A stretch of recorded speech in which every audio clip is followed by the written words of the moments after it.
வணக்கம் நண்பர்களே, வாழ்க வளமுடன்.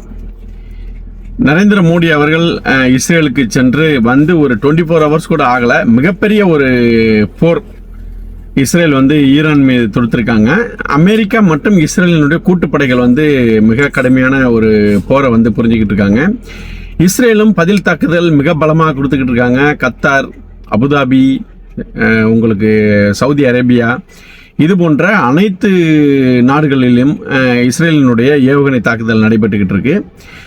இதற்கு இடையில் நமக்கு வந்து மிக முக்கியமான தகவலாக சொல்கிறாங்க அப்படின்னா, அந்த சுப்ரீம் லீடர் கமேனி அவர்கள் வந்து இந்த தாக்குதலில் உயிரிழந்துட்டதாக சொல்கிறாங்க. அது எந்த அளவுக்கு உண்மை அப்படிங்கிறது இன்னும் உறுதிப்படுத்தப்படாத தகவலாக தான் இருக்குது. ஆனால் வந்து எல்லா மீடியாவிலையுமே வெளியாயிருச்சு. கமேனி அவர்கள் இவங்க உறுதிப்படுத்திட்டதாக தகவல் சொல்கிறாங்க. யார்?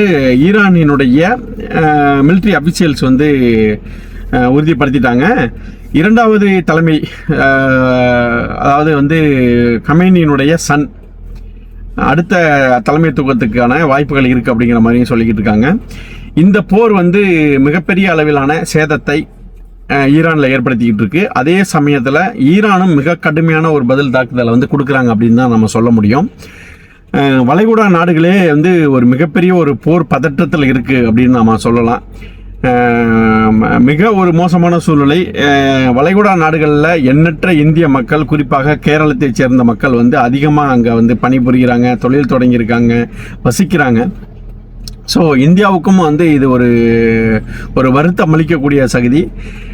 தமிழர்கள் மிக கடுமையாக பாதிக்கப்பட்டிருக்காங்க அப்படின்னு சொல்கிறாங்க. ஆனால் வந்து இது வரைக்கும் எந்த ஒரு உயிர் சேதமும் இந்தியர்களுக்கு ஏற்பட்ட தகவல் இல்லை. காரணம் ஏன்னா, ஈரானுடைய தாக்குதல் வந்து பார்த்தீங்க அப்படின்னா அமெரிக்காவினுடைய ஏர்பேஸில் தான் அதிகமாக நடைபெற்றுக்கிட்டு இருக்கிறதா சொல்கிறாங்க. ஸோ வந்து தற்சமயத்துக்கு இந்த உயிர் சேதங்கள் எதுவும் கிடையாது. இருந்தாலும் வந்து இஸ்ரேலில் உயிர் சேதங்கள் ஏற்பட்டிருக்கு. இஸ்ரேலில் வந்து ஈரான் வந்து குடியிருப்பு பகுதிகளில் தாக்குதல் நடத்தியிருக்கிறதா தகவல் வருது. இஸ்ரேலினுடைய தாக்குதல் மிகப்பெரிய அளவில், ஈரானுடைய தாக்குதல் மிகப்பெரிய அளவில் அமெரிக்க ஏர்பேஸில் வந்து நடந்திருக்கு. எண்ணற்ற அமெரிக்க போர் வீரர்கள் வந்து உயிரிழந்திருக்கிறதாக சொல்கிறாங்க. என்னதான் வந்து அமெரிக்காவினுடைய ஏர் டிஃபென்ஸ் சிஸ்டம் வந்து இஸ்ரேலினுடைய ஏவுகணைகளை வந்து தடுத்து நிறுத்தியிருந்தாலும் வானத்திலேயே இந்த ஒரு சில பாலிஸ்டிக்ஸ் மிசைல்ஸ் வந்து அமெரிக்க ஏர்பேஸில் விழுந்து வெடிச்சிருக்கு. அபுதாபியில் மற்றும் கத்தார் போன்ற பகுதிகளில் வந்து விழுந்து வெடிச்சிருக்கு அப்படின்னு சொல்கிறாங்க. இதில் வந்து அமெரிக்க வீரர்களுக்கு சேதமும், அமெரிக்க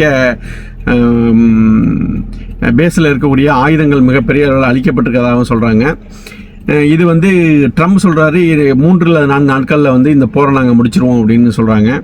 அமெரிக்காவுடைய முழு நோக்கம் வந்து ஈரானினுடைய இந்த அட்மினிஸ்ட்ரேஷனை மாற்றணும், ஆட்சியாளர்களை மாற்றி வேறு ஆட்சியாளர்களை, அமெரிக்காவுக்கு ஆதரவு நிலைப்பாட்டில் இருக்கவங்களை வந்து இல்லை அமெரிக்காவினுடைய சொல் பேச்சு கேட்டு நடக்கக்கூடிய ஆட்சியாளர்களை வந்து ஆட்சியில் அமர வைக்கணும் அப்படிங்கிற மாதிரியான ஒரு எண்ணத்தில் தான் வந்து அமெரிக்கா வந்து செயல்பட்டுக்கிட்டு இருக்காங்க. இஸ்ரேலுக்கும் என்ன மிக முக்கியமான ஒரு இதுன்னா, தற்சமயத்துக்கு இருக்கிற இந்த கம்பெனியினுடைய ஆட்சியை கவிழ்க்கணும். உங்களுக்கு வந்து இந்த பாலிஸ்டிக் மிசைல் ப்ரோக்ராமை வந்து தடுக்கணும். அணு ஆயுத உற்பத்தி வந்து ஈரான் ஈடுபட்டக்கூடாது. இதுதான் வந்து இஸ்ரேலோட நோக்கம். அமெரிக்காவோட நோக்கமும் இதுதான். இதில் வந்து பார்த்தீங்கன்னா பேச்சுவார்த்தைகள் வந்து 2ஆம் கட்ட பேச்சுவார்த்தைகள் நல்லா சிறப்பாக தான் போயிட்டு இருந்துச்சு. இரு தரப்பிலுமே வந்து பாசிட்டிவாக தான் சொன்னாங்க. இதற்கு இடையில் திடீர்னு வந்து இஸ்ரேல் வந்து ஈரானின் மீது தாக்குதல் நடத்தியிருக்காங்க. அமெரிக்கா போன ட்ரம்ப் பீரியடில் ஒன்றும் பெரிய ஒரு போர் வந்து போரில் ஈடுபடாட்டியும் கூட இந்த 2ஆம் டேர்மில் இந்த இவருடைய இதில் வந்து பார்த்தீங்கன்னா இப்போ தான் வெனிசுலாவில் வந்து ஒரு மிகப்பெரிய ஒரு தாக்குதலை ஏற்படுத்தி அந்த அதிபரை வந்து சிறைப்படுத்திட்டு வந்ததெல்லாம் நம்ம பார்த்தோம். அதுக்கு அடுத்ததாக வந்து பார்த்தீங்க அப்படின்னா ஈரான் மேலே ஏற்கனவே ஒரு தாக்குதல் நடத்தினாங்க, B2 ஃபார்மரை வச்சு. இப்போ ஒரு ஃபுல் ஃப்ளஷ்டு வாராக வந்து அமெரிக்கா வந்து இப்போ ஈடுபட்டுக்கிட்டு இருக்காங்க. இது வந்து எப்போ முடியும், எந்த விதமான சேதத்தை வந்து ஏற்படுத்த போகுது அப்படிங்கிறது நமக்கு தெரியலை. இந்த வளைகுடா போர் நடக்கக்கூடிய இந்த போரின் காரணமாக உங்களுக்கு வந்து பெட்ரோலிய பொருட்களின் விலைகள் வந்து மிகப்பெரிய அளவில் உயரப்போகுது அப்படின்னு தான் நம்ம சொல்லலாம்.